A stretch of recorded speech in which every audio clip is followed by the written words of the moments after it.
What is multimedia and ICT?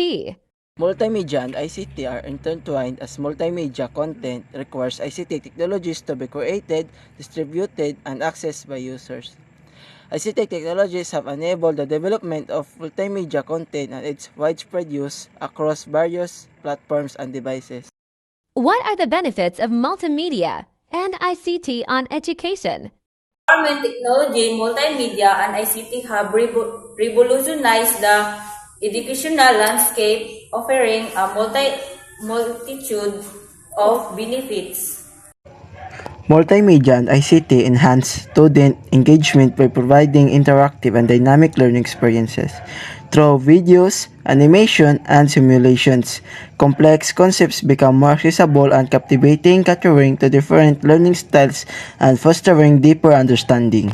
Technology communication now became global, where you can communicate with other people anytime or anywhere. As long as you have your internet connection and your device, it has fundamentally changed the practices and procedure of all in diverse in business, society, governance, and education.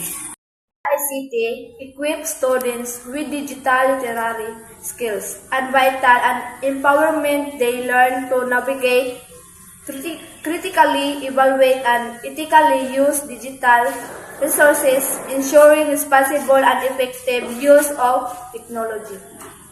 ICT impact lives with the people with disabilities by enhancing participation at work, application, access to health information, and developing for advocacy and peer support network.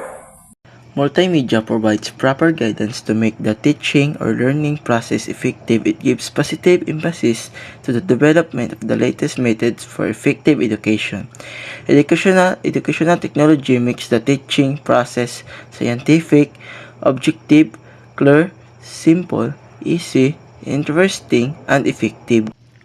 Multimedia and ICT covers any communication device or application, including radio, television, cellular phones, computer, network, hardware, software, satellite systems, as well as various servers and applications.